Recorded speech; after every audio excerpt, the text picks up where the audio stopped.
Hi, is the audio good? You guys can hear us? Okay, I'm going to take that as a yes. Thank you. Thank you for having us. Thank you, Team Kalinga, for inviting us to this panel called Voice of a New Generation. Through this session, we will discover what this voice is, what this new generation is, and if at all this generation has a voice worth talking about. In lieu of introductions, I must talk about our two speakers here. Unfortunately, Radhika could not be with here. She's indisposed for reasons we're not aware of. But we wish her well. Neha Dixit is here, and Neha is an independent journalist based in New Delhi. She's covered politics, gender, and social justice for 17, 18 odd years. Most of her work is investigative, narrative, and long form. She's reported for Al Jazeera, The Washington Post, The New York Times, The Caravan, The Wire, and other notable publications. She won, of course, the Kalinga debut nonfiction book of the year. So many congratulations to her for her book, The Many Lives of Saida X, The Story of an Unknown Indian, and has won other awards for her journalistic work. So welcome Neha. Also with us is Anisha Lalvani, who is the writer of a debut novel called Girls Who Stray that I had the great pleasure of publishing at Bloomsbury. I'm her editor and publisher. But today I'm going to try and play interlocutor and be fair to both my speakers. Anisha has lived in Bombay, Delhi, Bangalore, and London. She has a master's degree in literature from Mumbai University. And she's worked in publishing on various literary projects, including the literary television program Kitab Nama, as well as with the Jaipur Literature Festival. She currently works in communications at a leading think tank in Bombay that engages with the nexus of environment, economic opportunity, and human well-being. Girls Who Stray, as I said, is her first book, and may this be, many books. I wish that both of you write many more books in the years to come, and they continue to be received well. So I guess we'll get started with unpacking the two books that our two writers have written a book each, and talk to us a little bit about what led you to write for The Many Lives of Saida X. How did you come upon the subject that you chose to write on, the form that you chose, the techniques that you employed? At what point did you make that decision that this is worthy of exploring beyond, let's say, just breaking news or the compulsions of the newsroom, or even a long form piece? At what point did you decide to do that as a book? Thank you, Chirag. Very happy to be here and speak to you and Anisha. And I don't know what new generation voice we represent, but we'll certainly try. None of us do. With my book, like I said, I'm a very bad example, and I keep saying that to everyone because it took me like 9 years to write the book. But like you just said, I've been a journalist for the last almost 18 years now. Last 13 years I've been working independently, and that was also essentially because I was working for a television news channel, and thankfully I was not in the daily reporting, but I was in the investigations team. And at one point, a big corporate group had bought significant shares in the news organization that I was working for. And so the marketing team came to us and gave us a briefing that from now on, our target audience is going to be urban rich. And the prototype for that urban rich audience is going to be a 35-year-old male techie sitting in Bangalore.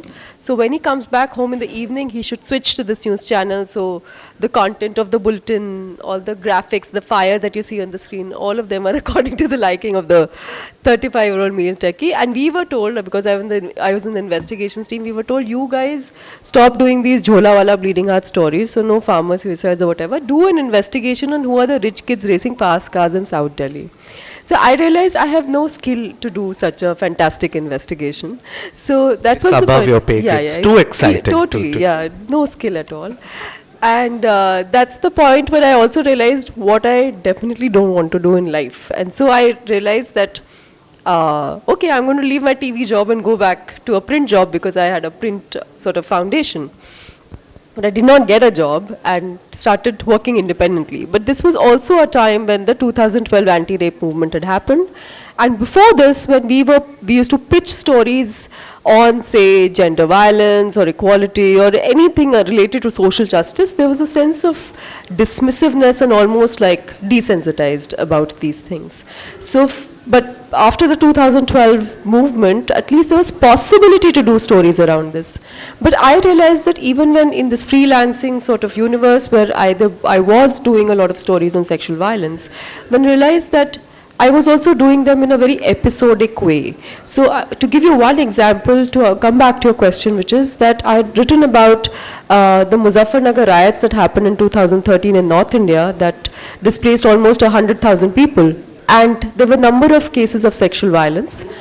In those almost 100 cases of sexual violence were reported, only 7 women went to the court and filed cases.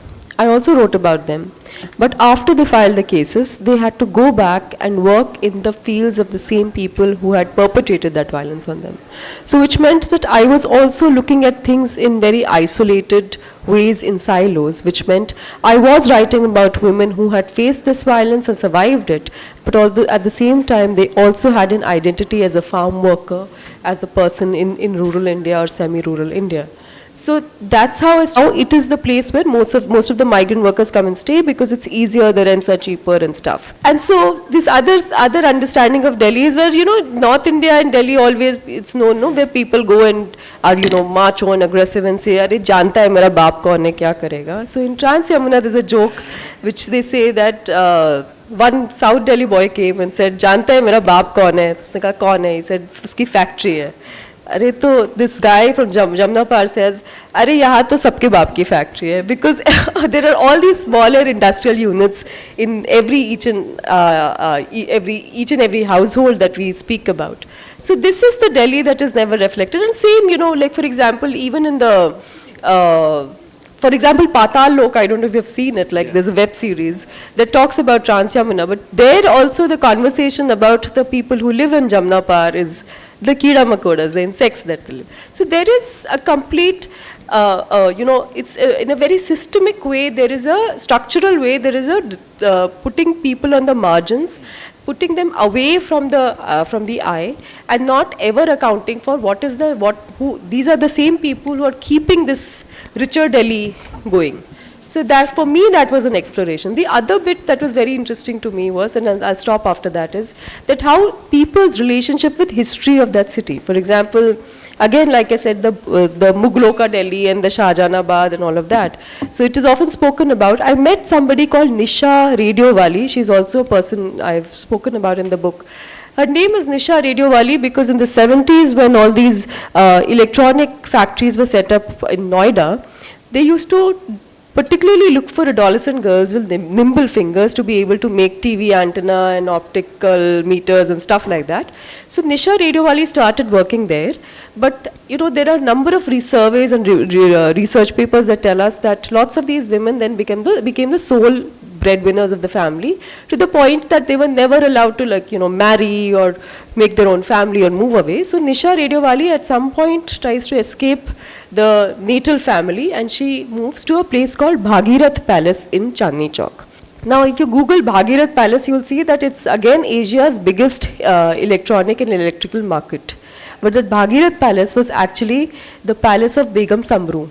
And Begum Samru was the ruler of Sardana. She was the only Catholic ruler in India. And how all these women, they live in a hostel in Begum Samru's palace. And their fantasy is about how this single woman who was not just a ruler, but also how they think about how she comes back as a ghost.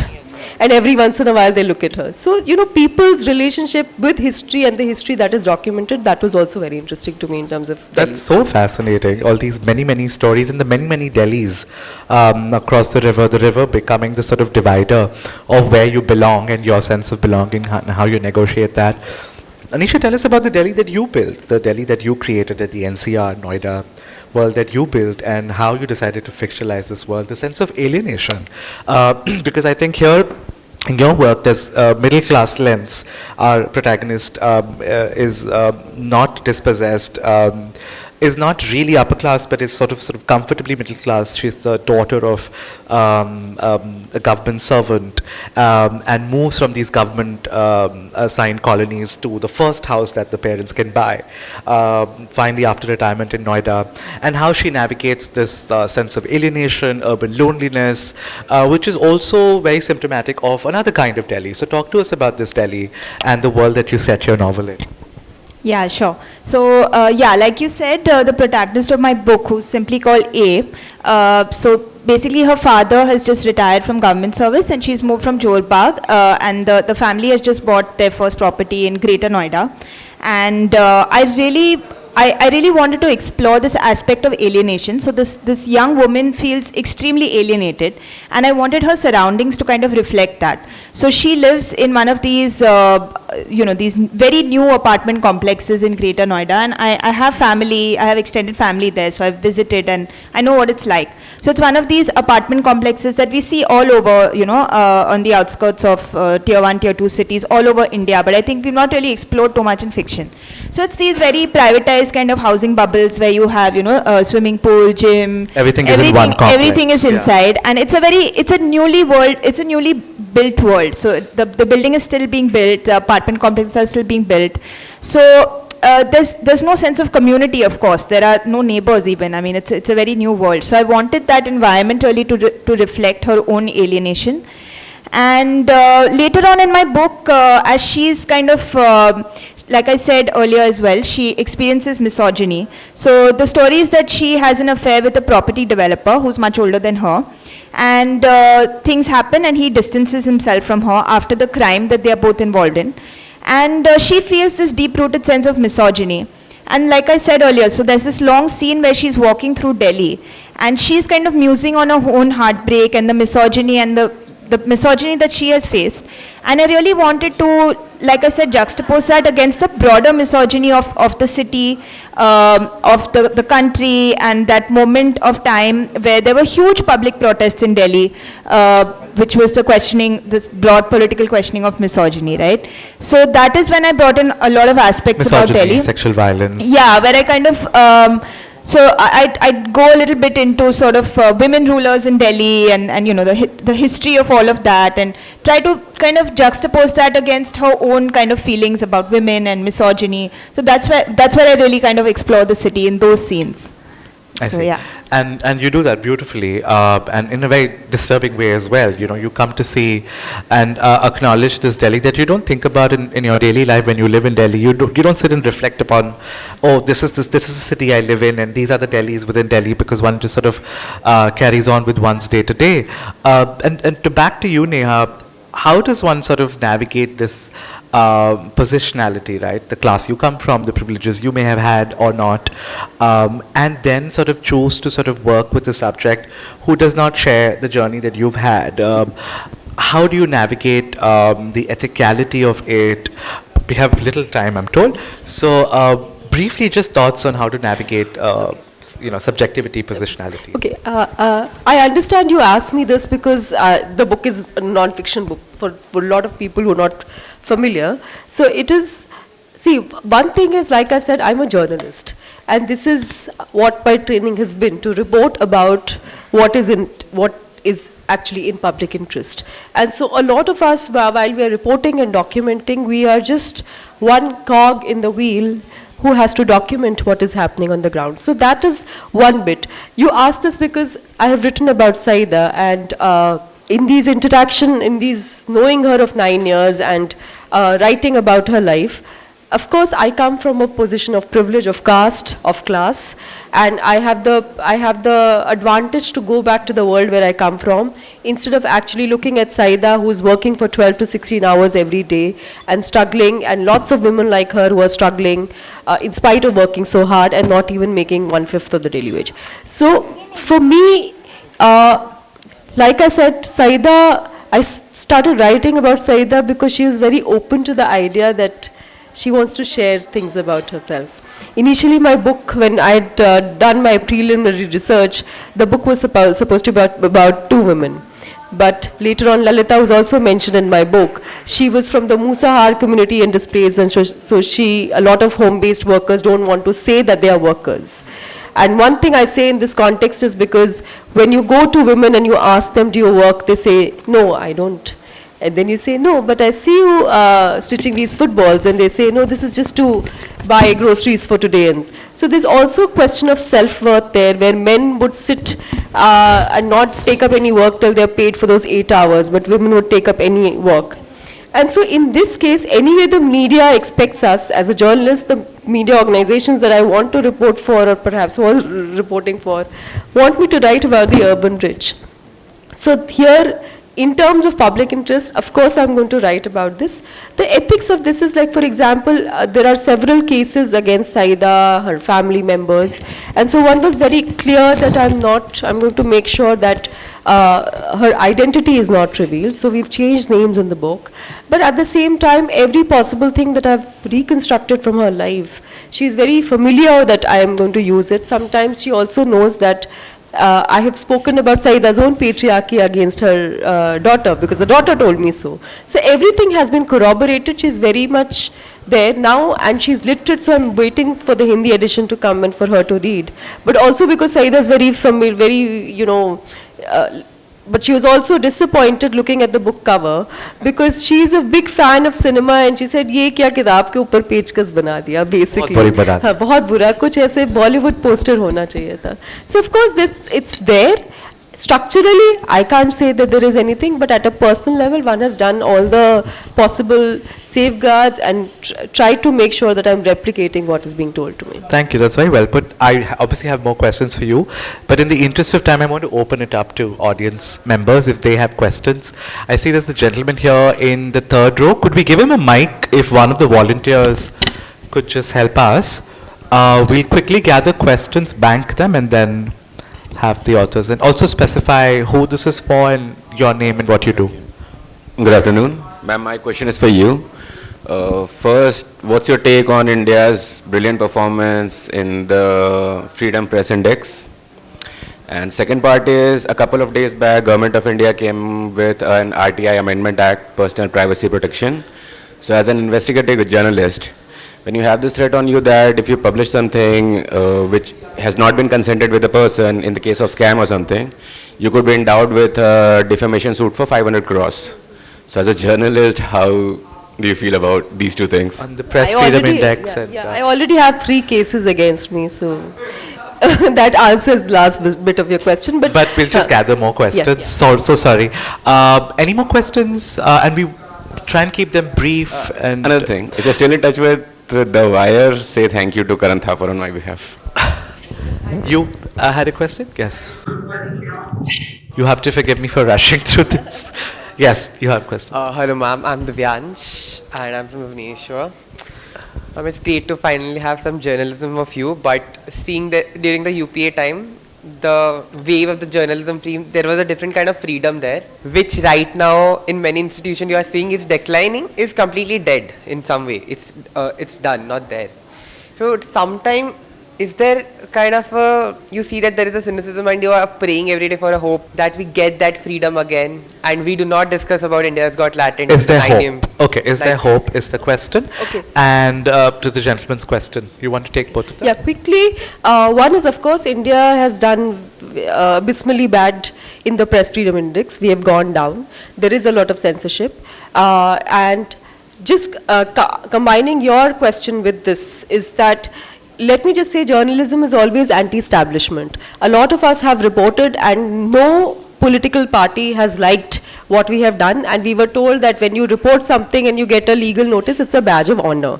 So no establishment, no political party likes it. What has actually definitely changed in the last 10 years is that now journalists are also slapped with criminal cases and law and order cases, which take a longer time in the court. So that's like punishment multiplying in many, many ways. So and you can see the same template that was used by various political parties during COVID while reporting on PPE kit and oxygen, lack of oxygen cylinders and stuff, where various political parties had filed such cases on journalists. So let me just say that this is not particular to one political party, but the way the punishment is being meted out is certainly different. Okay, any more questions? Right. I have a question for you, Anisha. You've taken real news events, right? Real events that we've lived through, witnessed, been part of, or observed from the sidelines, such as the Nirbhaya protest, right? And also a lot of, real things that have, there's this sort of Nithari case that the novel loosely borrows from and then sort of takes it slightly ahead. So real cases, real news events that pop up that maybe we pay attention to. If they survive the news cycle and our attention economies, then perhaps we sort of meditate on it for slightly longer if they sort of snowball into big events, right?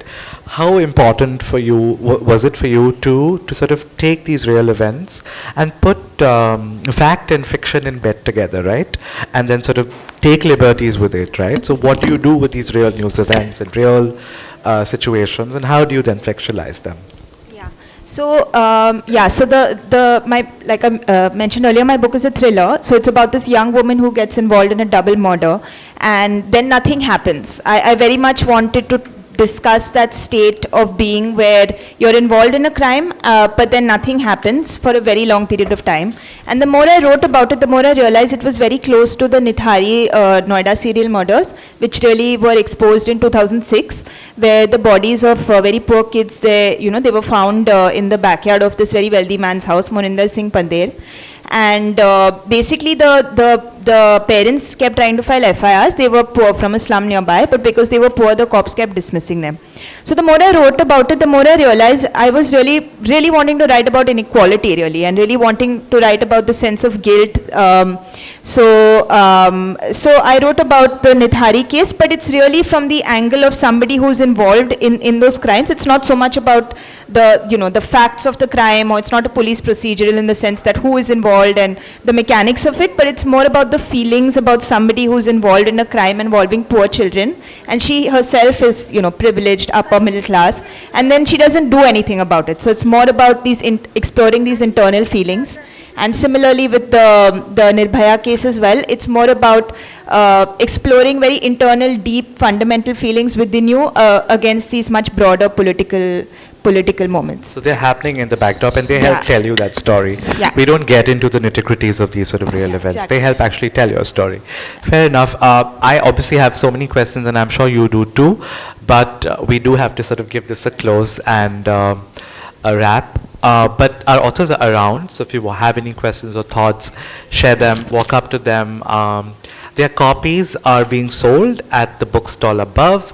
The books are The Many Lives of Saida X and Girls Who Stray. If you can, buy them, get them to sign them for you, tweet about it, write a review, support your authors, support your bookstores. Thank you everyone for coming.